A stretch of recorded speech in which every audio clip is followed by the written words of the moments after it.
Hello बच्चों, good morning.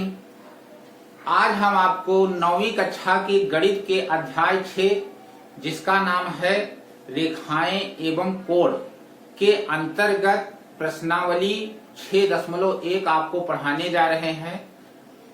इस प्रश्नावली में आपको बिंदु, रेखाएं, किरण, रेखाखंड, कोण आदि के बारे में पढ़ना है। तो हम शुरुआत करते हैं बिंदु से कि बिंदु क्या होता है। देखिए बिंदु की परिभाषा।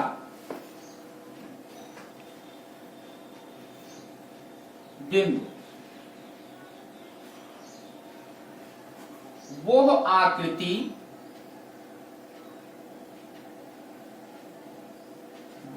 आकृति जिसकी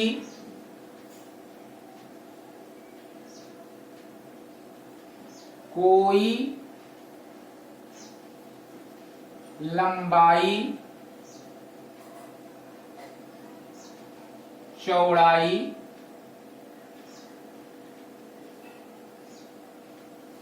व मोटाई नहीं होती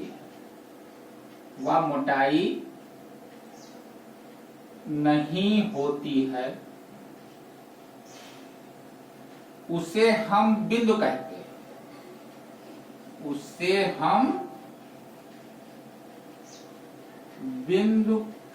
हैं। तो अब बात आती है कि जब बिंदु की ना तो लंबाई होती है, ना चौड़ाई होती है, ना मोटाई, तो बिंदु होता कैसे है।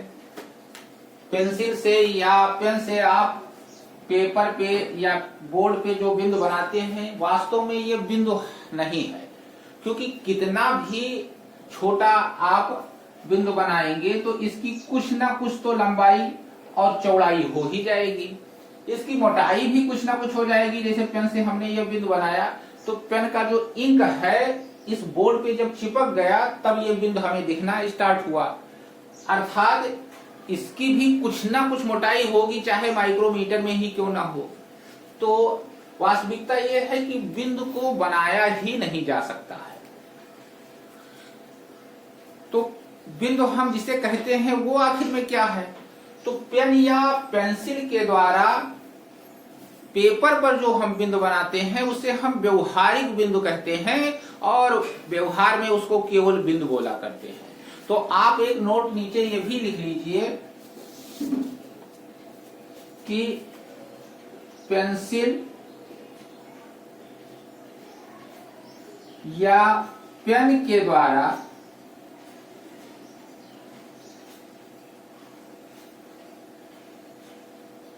पेपर पर बनाया गया बिंदु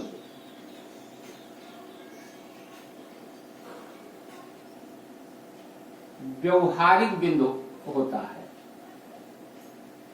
व्यवहारिक बिंदु कहलाता है।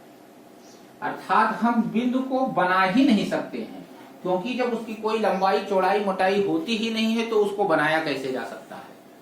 अब आपका दूसरा स्टेप है कि वक्र किसे कहते हैं।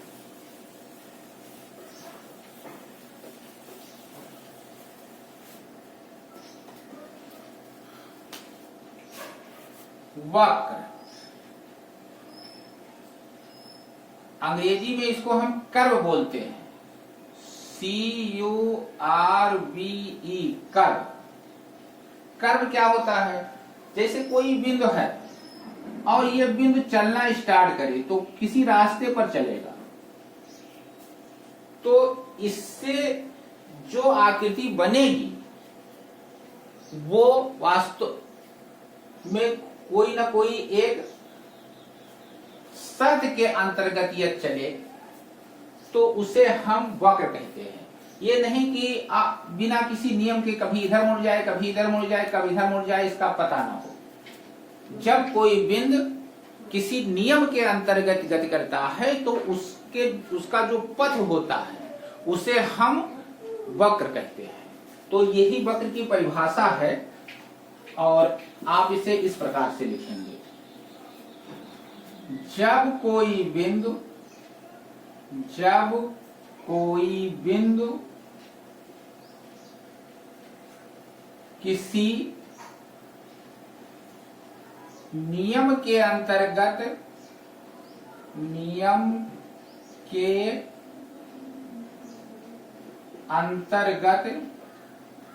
गति करता है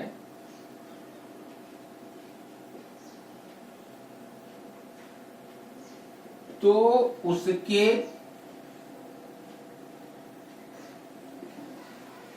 गमन पथ को, मतलब जिस रास्ते पर वो गमन कर रहा है, चल रहा है, गमन पथ को वक्र कहते हैं, वक्र कहते हैं। तो ये हुआ वक्र की परिभाषा। अब हम इसके बाद आते हैं रेखा की परिभाषा, कि रेखा क्या चीज होता है।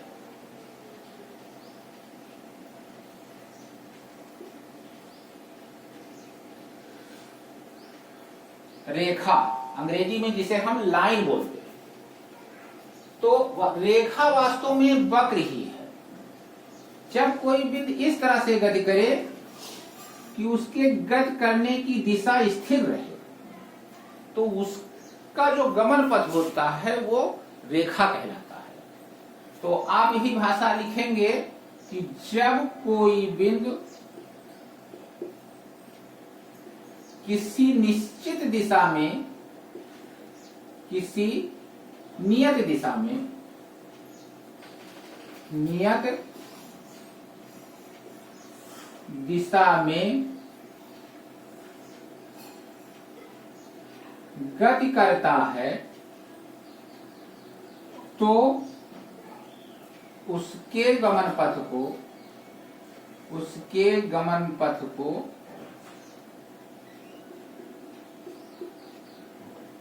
रेखा कहते हैं।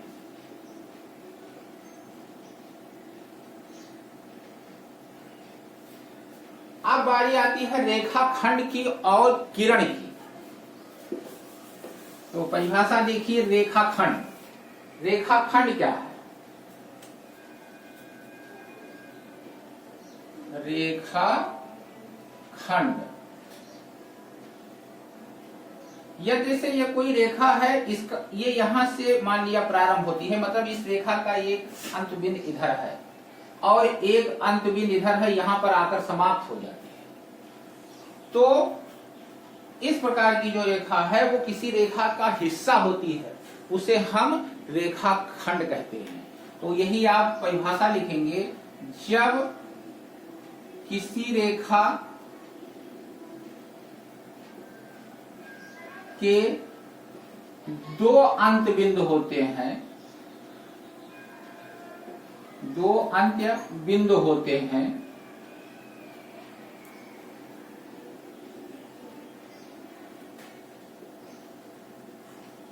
तो उसे रेखाखंड कहते हैं, लाइन सेगमेंट। तो उसे रेखाखंड कहते हैं।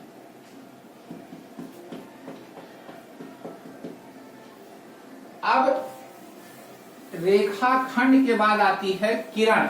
वास्तव में रेखा की अनंत लंबाई होती है। ये रेखा किधर से शुरू, किसी भी दिशा में यदि है तो मान लिया लेफ्ट से कहां से शुरू हुई है नहीं पता, और राइट में कहां तक गई है ये भी नहीं पता। यदि वर्टिकल है तो नीचे कहां से प्रारंभ हुई है, ऊपर कहां तक गई है नहीं पता। तो रेखा की जो लंबाई होती है वो अनंत होती है, लेकिन रेखाखंड की जो लंबाई होती है वो निश्चित होती है।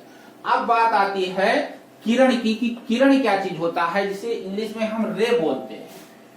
किरण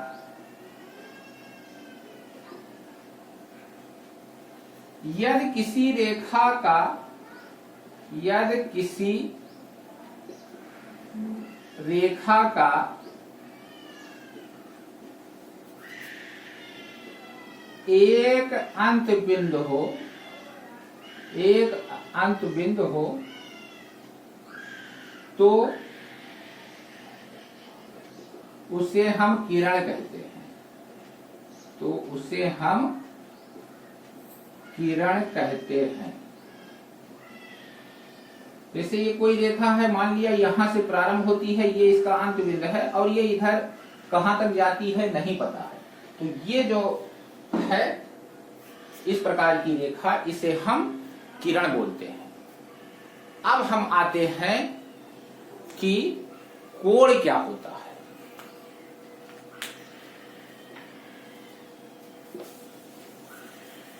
कोण जान लिए बच्चों क्या होता है। ये सब चीजें आप पिछली कक्षाओं में पढ़ चुके होंगे, एक बार पुनः पढ़िए। यदि दो किरण हो, कोण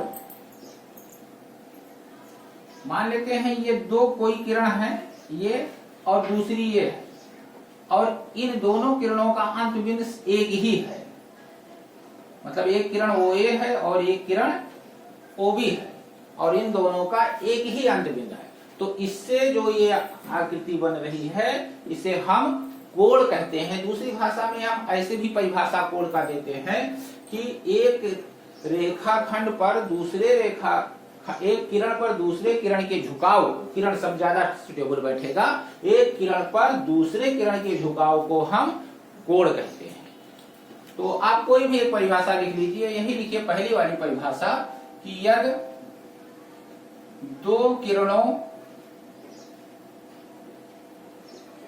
का एक ही अंत बिंदु हो, एक ही अंत बिंदु हो, तो उसे हम कोण कहते हैं। तो उसे हम कोण कहते हैं। अब यह बात कोण की नापते कैसे हैं, कोण के मात्रक की। तो कोण के तो वैसे आपने के 2-3 मात्रक हैं, लेकिन आपको अभी केवल अंश, डिग्री के बारे में हम बताएंगे। और देखिए कि क्या होता है अंश। जैसे कहते हैं 90 अंश, 120 अंश, 60 अंश, ये सब आपने रचनाएं भी किया होगा पिछली कक्षा में। तो ये अंश क्या होता है ये जानिए। ये जैसे कोई वृत्त है,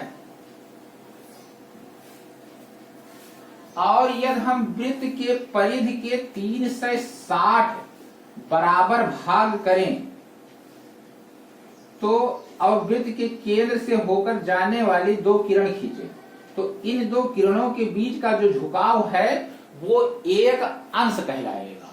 ये एक अंश की परिभाषा है। तो आप लिखेंगे कोण का मात्रक, कोण का मात्रक, और ब्रैकेट में लिख दीजिए अंश, मतलब हम अंश की परिभाषा दे रहे हैं। तो देखिए बच्चों, यदि किसी वृत्त के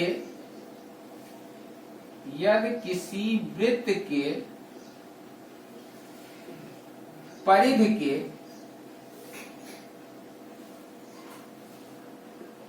360 बराबर भाग किए जाएं, बराबर भाग किए जाएं,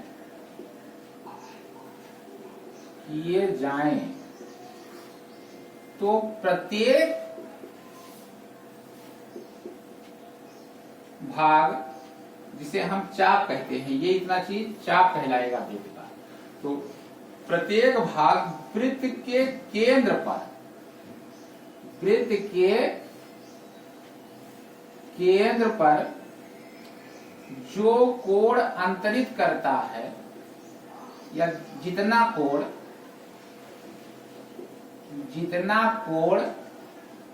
अंतरित करता है, मतलब बनाता है, अंतरित करता है, उसे हम कोण कहते हैं। उसे हम कोण नहीं, एक अंश कहते हैं, एक अंश कहते हैं।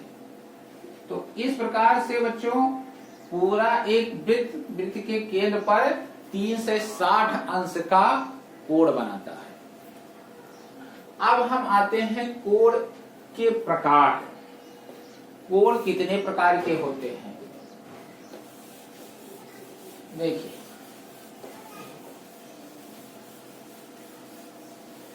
नंबर 1 आता है सबसे पहले न्यून कोण, एक्यूट एंगल। न्यून कोण क्या होता है? न्यून कोण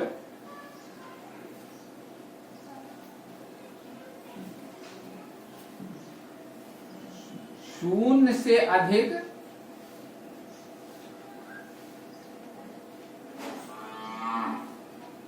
तथा 90 अंश से कम के कोण को न्यून कोण कहते हैं। न्यून कोण कहते हैं मतलब जो कोण 0 अंश से अधिक हो और 90 अंश से कम हो, ऐसे कोण को हम न्यून कोण कहते हैं। अब आपका अगला जो कोण का प्रकार है वो है समकोण। समकोण क्या होता है?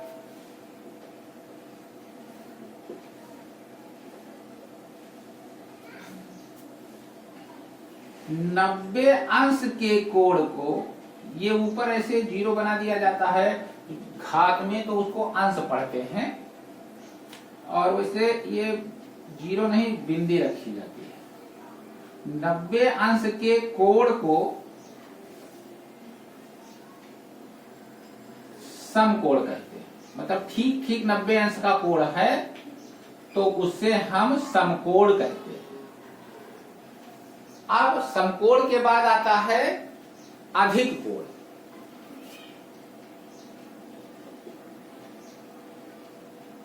अधिक कोण, ऑब्ट्यूज एंगल। ये एक्यूट एंगल, ये राइट एंगल, ये ऑब्ट्यूज एंगल अंग्रेजी में। तो 90 अंश से अधिक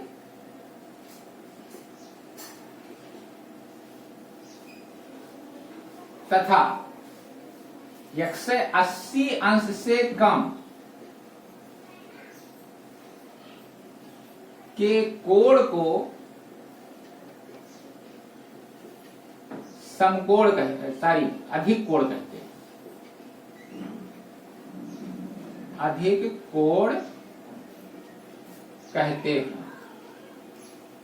चित्र के द्वारा आपको उदाहरण भी हम तीनों का समझा देते हैं। जैसे ये कोण इस तरीके से देखिए, ये 90 से कम है और 0 से अधिक है, तो ये आपका इस तरीके का कोण जो है मतलब ये न्यून कोण है।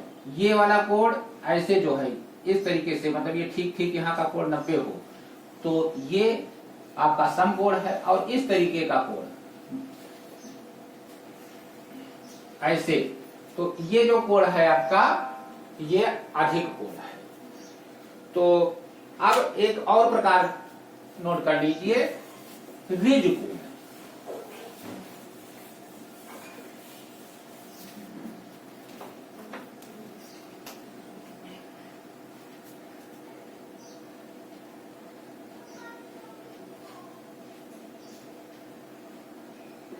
रिज कोण 180 अंश के कोण को 180 अंश के कोण को रिज कोण कहते हैं। रिज कोण कहते हैं।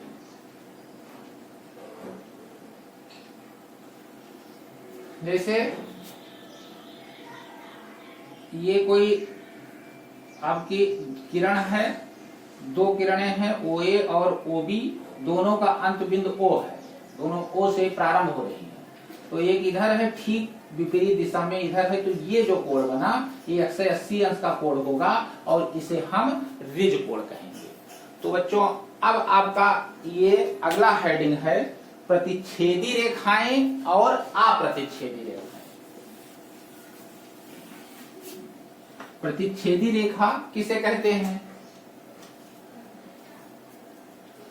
सारी एक और कोण लिख लीजिए, प्रतिवर्ती कोण। एक और कोण की परिभाषा प्रतिवर्ती कोण। प्रतिवर्ती कोण ये क्या चीज है? 180 अंश से अधिक के कोण को, 180 अंश से अधिक के कोण को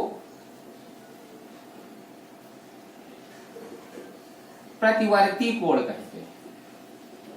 प्रतिवर्ती कोण कहते हैं।